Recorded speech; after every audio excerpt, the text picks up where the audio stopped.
של הכל בנוי על הכפר הערבי דואימה, שכבר לא קיים מ-1940.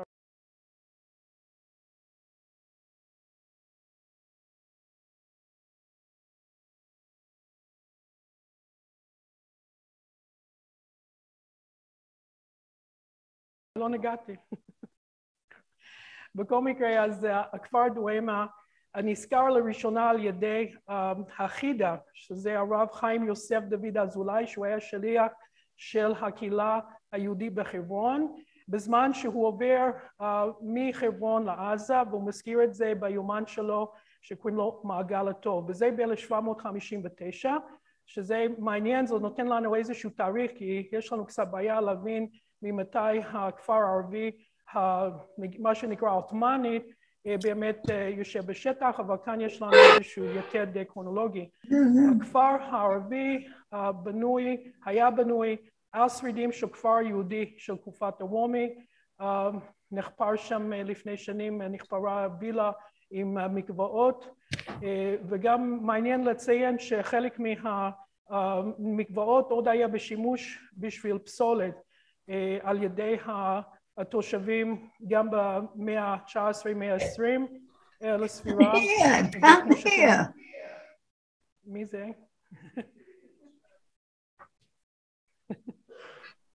אוקיי, מעניין. זאת הרצאה מעניינת, אין מה להגיד.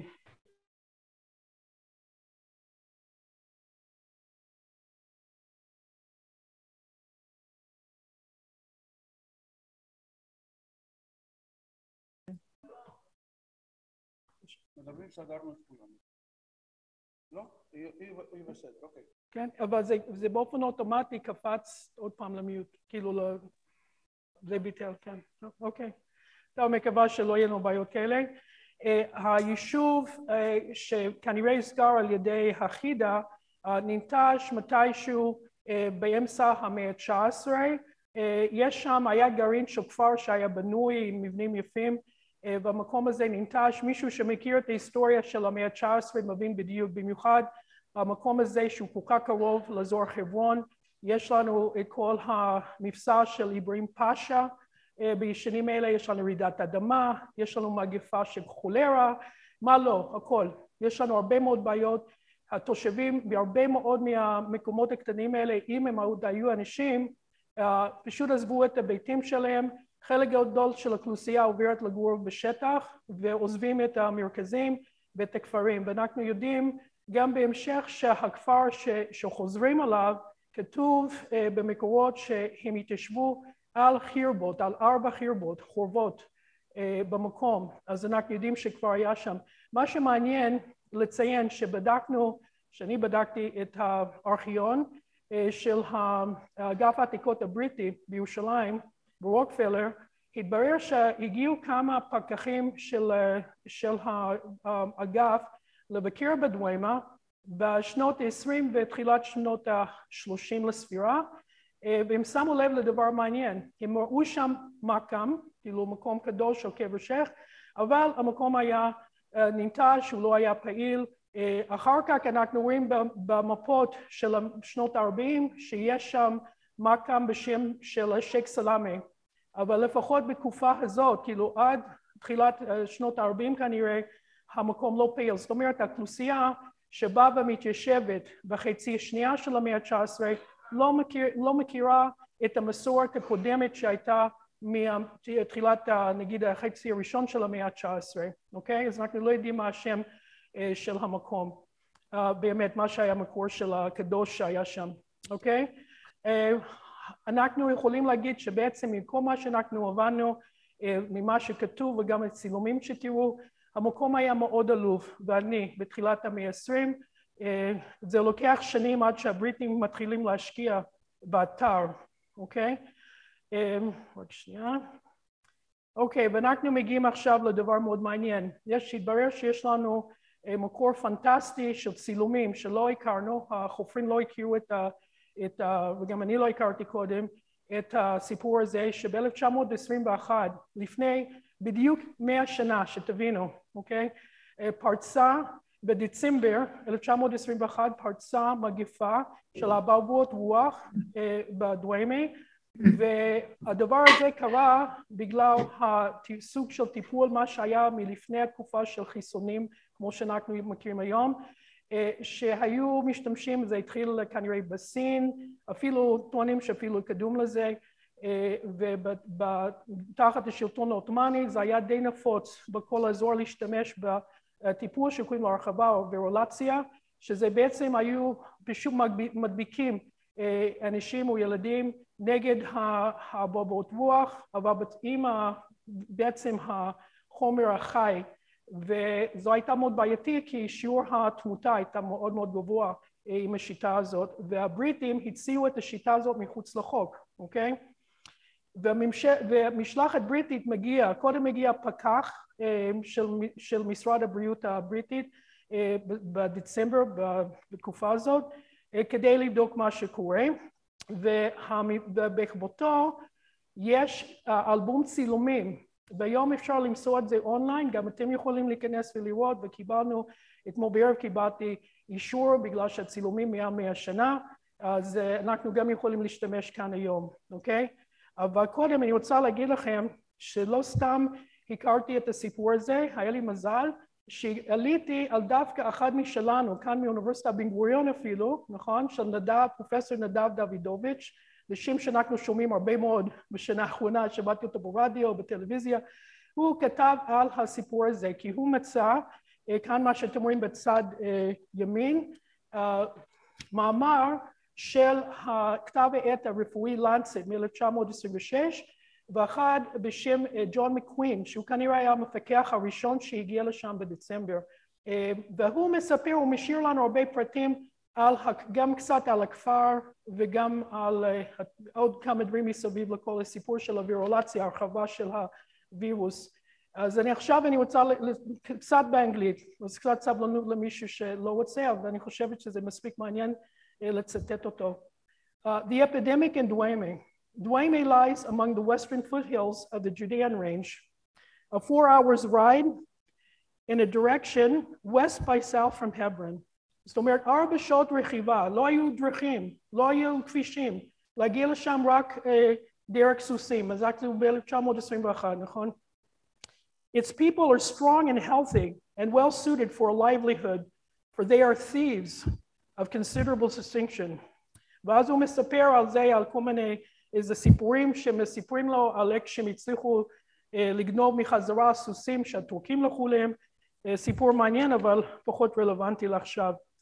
עכשיו תזכרו שהוא המפקח הראשון שמגיע לכפר, ושהוא הגיע לשם כי הוא קיבל דיווח, לפי החוק הבריטי הוא היה חייב לדווח על המגפה, אז הפקח הגיע והוא ראה רק בן אדם אחד, מה שהוא לא ידע זה שהתושבים הגביהו את ילדים שעברו את הטיפול הזה בכל מיני מקומות, בתוך המערות ובתוך כל מיני מקומות.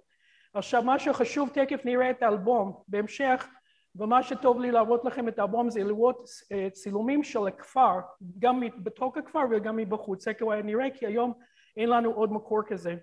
אז הוא כותב, I had visited דואימה on December 19th, 1921, stayed the night with Hussein, המוכתר, seen the original case of smallpox, satisfied myself with regard to the measures being taken, and that there were no further cases there, when all the time there were hidden in the village and surrounding caves over 300 children who had been variolated, not vaccinated, variolated. Most of these must have had wounds at the site of the inoculation at the time, a considerable number, and a few had almost certainly died. The original case, ויש לנו תמונות עכשיו לעבוד יחד עם זה. The original case, a negress servant of Hussein's was the first seen by a doctor on December 13, 1921, and was already in an advanced stage. She was isolated in a tent some distance from the village. Disinfection was carried out and vaccination begun. And they started, אחר כך הם מתחילים באמת להשתמש באחד מהמבנים פה, בשביל החדר מקום או איזושהי תחנה חיטוי, נכון? זה בהמשך, אוקיי? אז מה הוא מספר פה? הוא אומר, no more cases were discovered and for some days all appeared to be going well. But the Mukhtar had enemies who made it known that a few days before the case of the negress had been reported, the village doctor, Shaheen, had, with sanction and encouragement of the Mukhtar, successively inoculated from the original case no less than 300 children. Too successively indeed had he done his work. One half of the 300 children were said to have developed an eruption. Many were seriously ill, and some had died. And cases of true smallpox contracted from those inoculated were beginning to make their appearance. Energetic steps had to be taken. A hospital was established. And here's a hospital in the Mukhtar's house, the Beit Shel Mukhtar, and staffed by a doctor, a staff nurse, 2 probation. Okay? Some difficulty was experienced at first. A systematic house-to-house search was instituted. On making an inspection of this sort, it is not sufficient merely to enter a house and take the names of those present. The caves, corn bins, tibbin heaps, nooks behind piles of sticks, roofs, gardens, and every hole and cranny had to be searched, and many amusing finds were discovered. עכשיו הוא מספר קצת על שיהין, שהוא המרפא שבעצם המקומית הוא בעצם מוכר בכל האזור. Shaheen is a distinguished looking gentleman of over 50 years of age, which shows him this picture, there was, מה שאתם רואים כאן בצד small, shows him at work, was taken after his discharge from Hebron prison, where he spent a month as a result of his misguided efforts to limit the spread of the disease. He was a village medicine man, as had been his father and grandfather before him. In the neighboring villages, and even among the Bedouin of the plains to the south, he was held to have a skill and experience in his profession. His reputation was by no means lessened, but rather considerably enhanced by his performance at Dooima and subsequent imprisonment. Shaheen's method was as follows. As a lancet, he employed the thorns. הוא היה משתמש בחוצים, וכאן הם אפילו שמעו את החוצים שהשתמש בהם, as was common in the district. He would peel them, and then he would put 3 small holes כאן, כאילו אצל הילדים. ויש כאן תמונות, רואים איך שהוא עשה את זה. הוא ממש נתן ללמוד איך שהוא עושה את זה. He then made 3 little punctures with the horn point through the variolous matter and skin on which it was spread. At this, כאילו הוא לוקח את זה מהחולה, או החולה הראשונה, והוא בעצם מדביק את הילדים. After this was drawn, אחרי שהוא גם היה מדביק את הילדים, הוא גם היה שם את זה מתחת האף, כדי שנשמעו גם עמוק את הדבר הזה. This was done, so Shaheen said, in order that the emanation from the variolous matter might be inhaled with the breath, and so doubly inoculate the victim. He also said that it was better not to draw blood. If he didn't draw blood, אם לא יצאו דם היה עדיף, נכון? הוא גם היה שומר את החומר הזה בתוך בקבוק. הוא היה לוקח את זה, היה שם איזשהו בד על מישהי, כי הוא מישהו חולה, שם את זה בקבוק עם מים, והוא אומר שזה היה טוב להרבה שנים. היה אפשר להשתמש בזה בהמשך, אותו דבר. This he did by rubbing a piece of cloth over the pox, thus breaking them down and soaking the cloth in the matter. The cloth was kept in a bottle full of water which dissolved out, and the matter, this could be used later as a vaccine. And it was allowed to dry and was preserved thus. It lasted, he said, for years. His charge for vaccination was an egg or 2. Most of the children inoculated were between 1 and 3 years of age, but one was 6 months old and another 3 years old. Shaheen was averse to doing children under a year. The wounds produced at the site left puncture sores. לקח עוד איזה 4-8 ימים עד שראו שבעצם נדבקו, נכון? עכשיו, דבר מעניין שהוא אומר בסוף כאן, אני ממשיך רק קורא עוד טיפה, זה שהבריטים לא הבינו למה המגפה בדואימה הייתה כל כך קשה כמו שהיה, אוקיי? אז הוא אומר שהם לא יודעים את זה, זה היה דבר מעניין. אז בואו אנחנו נמשיך, כי אני רואה שהזמן עובר. עוד כמה דברים פרטים שאנחנו הצלחנו להבין משק במחקר הזה, זה שאחד מהמנהיגים של הכפר, שזה משפחת דייב, היה ראש של מפלגת הפלאחים בשנות ה-20 של המאה ה-20, והוא ניסה לקבל בשם התושבים, גם לא רק של דואימה אלא של כל האזור של הר חברון, הלוואות מתנועת הציוני, וזה בניגוד לכל המצב. היה כאן מצב של באנטי על המשפחות הישיבות בירושלים, ואנחנו כאן רואים שאותו מוסא בעצם, דרך אגב כאן אנחנו רואים את הקולונו קיש שהוא זה שתיעד את הסיפור הזה אצלו ביומנו של ה-Palestine Diary, אוקיי, שזה מופיע באנגלית. התברר שאותו מוסא נרצח על ידי הסוכנים של חאג' אמין אל-חוסייני ב-1929, רק כמה שבועות אחרי המאורעות של תרפ"ט של יהודים, הוא נרצח באזור של שער הפרחים.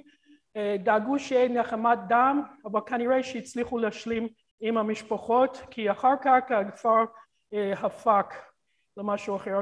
עיקר הפיתוח בכפר, אז אני חוזרת עכשיו למה שגילינו, הבנו מהחפירות והסקרים, עיקר הפיתוח בכפר המודרני התרחש בסוף שנות ה-30, בתחילת שנות ה-40, מתי שהבריטים השקיעו יותר בכפר, ויש לדעתי, צריך לתרק רוב החומר הזה שמוצאים בכפר דווקא לתקופה הזאת, מתי שהכפר ממש פרק, הכפר הזה מאוד מאוד פרק דווקא בשנות ה-40, אוקיי? ורוב החומר שמוצאים זה מתקופות האלה.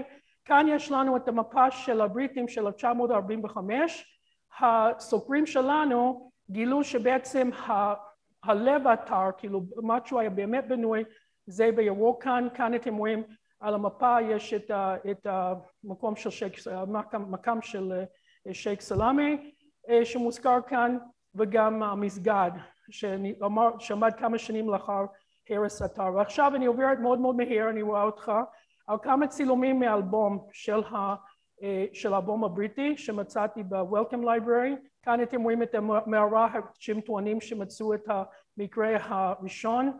כאן אנחנו ראינו גם קודם איך ששהין עושה, גם כאן הם שמרו את אחד מהקוצים כדי להראות איך זה נראה ואיך הוא מוסר את זה. כאן אנחנו רואים את בעצם הקצין הבריטי, קצין הרפואי הבריטי, קצין של משרד הבריאות הבריטי, שהוא יושב עם המוכתר ואח שלו וגם עם בתוך הכפר, ומה שמעניין כאן בתוך התמונות האלה אנחנו רואים גם את הכפר עצמו, אנחנו רואים את הבנייה בתוך הכפר, נכון? אני מאוד אוהב את התמונה הזאת, אנחנו רואים שבעצם הדבר שאתם רואים פה זה עשוי מטין, זה נראה כמו מתכת אבל זה לא, זה פשוט צבוע, זה עשוי הכל מטין, וכאן הוא מוציא ילד מתוך הדבר הזה שזה בשביל חיטה או סורה, וכאן הם מוצאים חולים וילדים שהם היו בתוך המערות כמו שמקווין הגדיר. כאן אנחנו רואים את התמונה הזאת עוד פעם, את ההרס בתוך הכפר, כנראה שהכפר המקורי עבר את רעידות האדמה, אנחנו רואים ממש די הרס בתוך הכפר של אותו זמן, כאילו המצב של המשפחות לא היה ברמת חיים גבוהים במיוחד. הבריטים מיד מתחילים לפעול, הם פותחים את תחנת החיטוי שלהם, כאן הם משתמשים, ישלחו אנשים הבגדים שלהם וגם את האנשים לעשות קריסל באת' שזה אמבטיה של חומר שהיום כבר לא נותנים. כאן אנחנו רואים תמונה מאוד יפה של הבית המוכתר, וברקע אנחנו רואים את הכפר דואימה מאחורה. היה לנו קצת בעיה לאתר איפה היה הבית של המוכתר, זה אחד מהמקומות שפוצץ ראשון ב-1948 לפי הדיווחים. כאן אנחנו רואים את המושל הבריטי של חברון יחד עם המוכתר והצוות הרפואי, כאן אנחנו רואים את הצוות הרפואי שבעצם בפועל עם הילדים. התחילו גם לחסן, הביאו חיסונים מקהיר והתחילו במסע חיסונים, כאן אנחנו רואים את הילדים, כאן אימהות עם ילדים שלהם, וכאן הגענו לסוף, הנה אתה רואה, וזה בעצם היום, לפני שבוע 100 שנה, שמשלחת הבריטי עוזבת את המקום. אז תודה רבה לכם.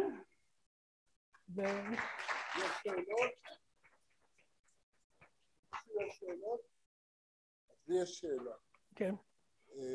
שחפרתם, היו שם חפירות מסודרות, האם ראיתם את השרידים של לא היה שם טבח בדואימה?